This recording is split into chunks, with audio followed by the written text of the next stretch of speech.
చీకటి శిరసును వేకువ వేటుకి నేలకు రాల్చిన దినకరుడు, జనగణ జంభణ జాగృతి దాల్చిన చాతకుడే అధినాయకుడు. రుధిరాశ్రువు చోరణ ధోరణితో కదిలొచ్చెను వెల్లువలా, కసి కక్షల కత్తుల వంతెనపై శివమెత్తగా వచ్చెను సాంబుడిలా. అదిగో అదిగదిగో నడిచే పిడుగదిగో, అదిగో అదిగదిగో చెడుగే భయమదిగో.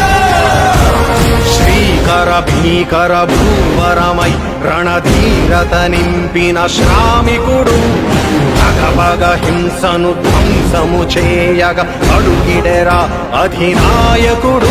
విషనాగుల కర్కశ ఘోరలలో